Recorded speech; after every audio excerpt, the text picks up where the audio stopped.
Smallville, the hit series that's wowed TV watchers and comic book fans alike, will be touching down this September before soaring on for what will likely be an astounding flight for Season 9.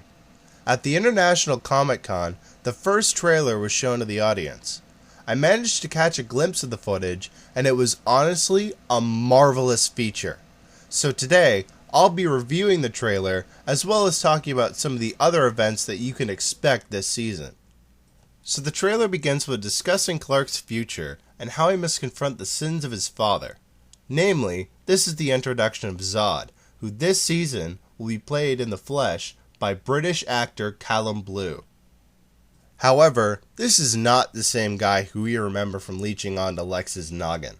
It's still questionable as to how this process truly works, but apparently Zod and a group of Kryptonian rebels have used time travel to come to present-day Earth. This is the reason why he's summoned around Clark's age, as well as the reason why he'll be addressed as Major Zod. After a scene of Zod demanding answers from Tess, surrounded by his gang from Krypton, we get a hint of where Lois disappeared to from last season. As most of us would have guessed, she went to the future. However, it's still not clear as to exactly where, or rather when, she's gone to. It's most likely she's still in Metropolis, but the subway train she's on suggests it's not exactly the Legion of Superheroes time period. After the subway gets derailed, it appears that Lois is saved from the disaster by none other than Clark. From here, I can only assume that Lois has gone to the future of Clark in his Superman glory days. However, from what I can tell, he isn't wearing the costume we all know. So this could very well be an alternate reality future due to Zod's untimely arrival. After another fight scene with Tess, we come to Chloe saying that Oliver Queen and the Justice League have vanished completely. The next scene then cuts to the Jolly Archer himself fighting in a cage match. Now I saw the footage from the Smallville panel, and apparently one face from the comics we can expect to see this season is Roulette. By speculation, I'm assuming that she's the runner of this underground brawl. Next we cut to the introduction of John Corbin, played by Brian Austin Green. We see a glimpse of the famous accident, and Tess asking if he can be revived. This of course leads to the well-known kryptonite heart and cybernetic implants, leading to when he'll eventually become the menacing Metallo.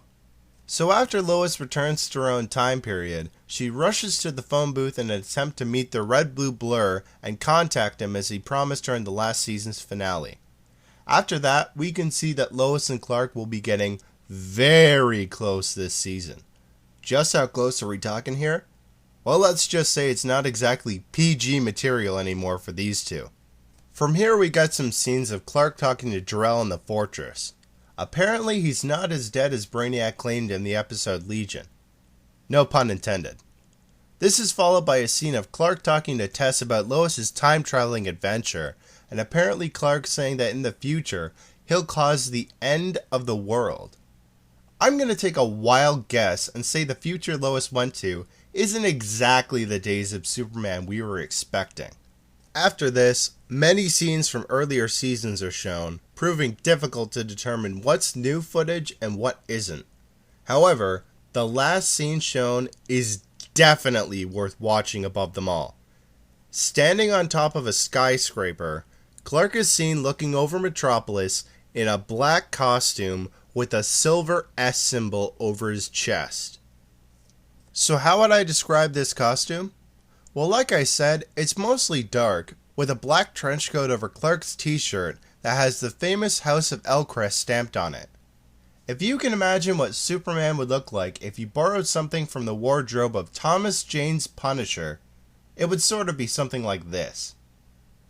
It seems to pay tribute to the black and silver costume Superman wore after he returned from the dead with his battle from Doomsday. In a way, this is exactly the costume he should be wearing then. So in the end, I only have 3 words for Season 9. I can't wait.